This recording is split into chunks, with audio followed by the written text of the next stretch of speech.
So I just wanted to try and do a quick video. I'm trying landscape mode instead of portrait mode this time. Hopefully the audio is still all right and the picture aspect isn't weird like the last one. But we'll see if people have a preference, or if I can just get a better microphone for my laptop. So I wanted to address a couple more questions that I got. One was around the Tew or Hex Tew or whatever, that product built on top of Hex. And that's probably a good entry point just to talk in general about the financial products, games, and wagering that are all being built on top of Hex. Seems to be the primary use case that people are going after because it's relatively straightforward to do, more or less. So one of the interesting things, and one of the things that caught my attention about Hex to begin with, was that there was always the option to stake your coins for a given period of time and essentially absorb inflation. And that's what Richard calls interest. It is, but it's not computable in the way that a normal interest-bearing product would be. It's a share of inflation. So it's variable. So you could actually be getting 1,000,000,000% interest if you're the only one staking. Or you could get 1% interest. So it's totally variable, sort of from day to day. But that option's always available to you. So if somebody else builds a financial product, a game, a wagering application, anything on top of Hex, you have to decide which returns you prefer and how those returns are going to come to you over time. A little shaky cam. So there's a game theory problem that I've referenced a couple times in chat called the El Feral bar problem. And the setup is there's a small town, there's one bar in town, and if fewer than 50% of the town goes to the bar, then they all have a good time. And the people who stayed home have a worse time. However, if more than 50% of the people go to the bar, it's too crowded and they don't have a good time, and the people who stayed at home have a better time. So there's this tension between, I don't know what everybody else is going to do, but I could have a good time if I choose right, or I could have a bad time if I choose wrong, and it's based entirely on what other people are doing. And the Hex ecosystem is a lot like that, but with several bars. There are several things you can choose to do. Everyone can stay home, which I get, whatever, hold your tokens liquid and sell them on exchange for USD gains, whatever that is. Or you can stake them. That's one of the bars you can go to, thinking that there's going to be a payoff because not as many people do it. You're going to get more tokens. They're going to be worth more, et cetera, et cetera. You can do one of the casino games if you think you're lucky, and that's just straight betting.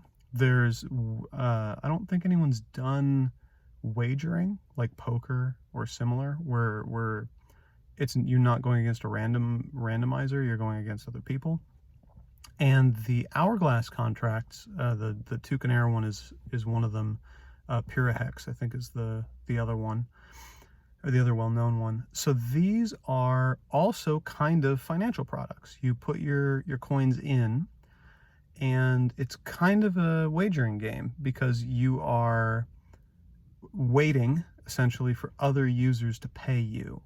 So when they come in after you, or they leave before you, they leave some money behind and you get a piece of it. It's kind of like staking, but it's adversarial. So you're not getting it from the contract. It's not being minted to pay you. You're taking it from someone else. So in that way, it's competitive, somewhat like wagering games. And of the two of them, the Tew one is far more clever, both because it uses the baseline product, the staking product, to fund itself and provide gains that way. But then it's also a little bit self-referential, because when the stakes end, it treats it as a new user entry. So you're kind of generating virtual users based on the staking behavior of your current users. So if I am a user, I put some in, I leave some money on the table that other people who were there before me get a piece of, and then I can stake my tokens within the context of the contract. So it stakes them on my behalf, and then when I end that stake, it treats that as a new user deposit, even though it's still me. It's like a virtual user deposit. So everybody gets a piece of that. And then if I leave with my money, I leave some money on the table for other people. So it's getting kind of best of both worlds. That's by far the most clever one that I've heard of so far.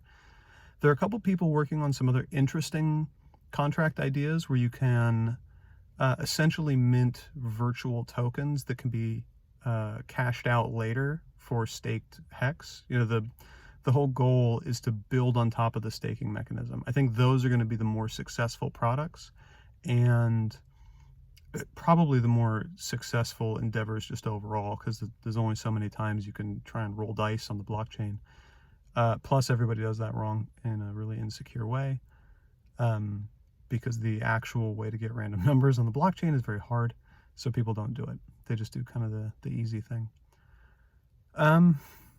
I think that's it for that answer. So that product seems fine. I wouldn't use it because it's competitive. So it's not sort of pure staking. In theory, you'll get better returns for less input than pure staking. You could do better, but it's at other people's expense by participating in those contracts. And it's not for me, but it is for a lot of people, and a lot of people have put their money where their mouth is. So good on them. Between the Hourglass contracts, again, the Toucanaire one is far more sophisticated, and I think that one's probably better. The other question I had was about origin address and flush address recycling or participating in the Uniswap liquidity pool. I'm not quite sure what the thought is there. So for context, I haven't done chain analysis. I don't know if there's strong evidence that either of those things are happening. I've seen some infographics that are like coins got distributed ... and they all ended up back in wherever. But I haven't done it myself, and the infographic was incomplete. It didn't have links. So, it could just be fear, uncertainty, and doubt. I don't know if that's happening. As far as a liquidity pool, I don't know what the play is. So the accusation, ostensibly, is that those addresses are putting those tokens, they're locking up those tokens in Uniswap in order to reap transaction fees. But there was research done, and it's kind of intuitive. Liquidity providers don't come out ahead if the price is trending upwards or downwards, because you end up with more of the less valuable thing over time. So if those addresses are providing liquidity and they're probably losing net value doing so, then they're providing essentially a service to people who want to use the exchange. So I don't know what the conspiracy is there or what would make that bad. If there's recycling in the sense that flush address is just putting Ethereum back into the adoption amplifier to do something, give the illusion of price appreciation or something,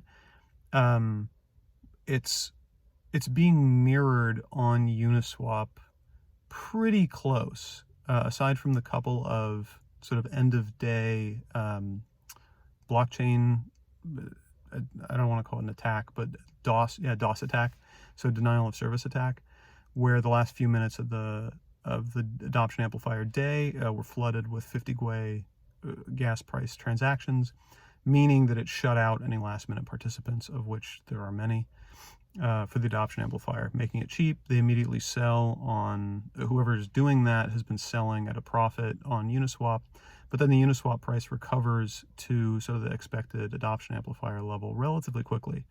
So it's not clear to me what kind of conspiracy or orchestrated bad action is happening or is suspected of happening, or what the payout is to do that. Again, as a liquidity provider for a trending coin, you're losing net value by participating. So maybe this is some of that can't have any expectations, but somebody has a vested interest in Hex doing well. Or maybe it's a conspiracy theory that doesn't stand. That happens a lot. I'm kind of an anti-conspiracy theorist in that most of the time the story doesn't hang together. That story doesn't hang together for me. As for the recycling, there's secondary evidence that it's not happening. Again, that the price stays very close together between the two good data sources we have. Yeah, but I love information, so feel free to email me, tryhex.win@gmail.com. If you want to use the referral link, tryhex.win in your browser, and I'll get a little cut, and you'll get a little bonus, and everybody will be happy. Yeah, next time I think I'm going to do a presentation that I've given a couple times in the last couple years. It tries to give an intuitive sense of how a blockchain works, not technical. So it does it through analogy. It takes 20 to 25 minutes to get through, maybe 30, and I'll try to speak slowly and go through all the slides. Feedback's welcome. If people really don't care about that, that's fine. In part, this is all practice for me.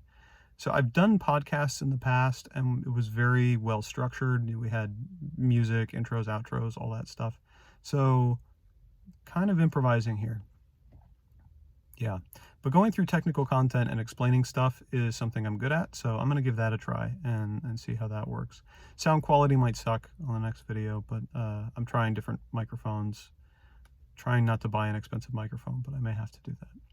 Until then, again, comments are great. Thank you, everybody. And email tryhex.win@gmail.com or leave a comment. I could see those too. And I'll try to address questions as they come up, and I feel like I have good answers. Thanks.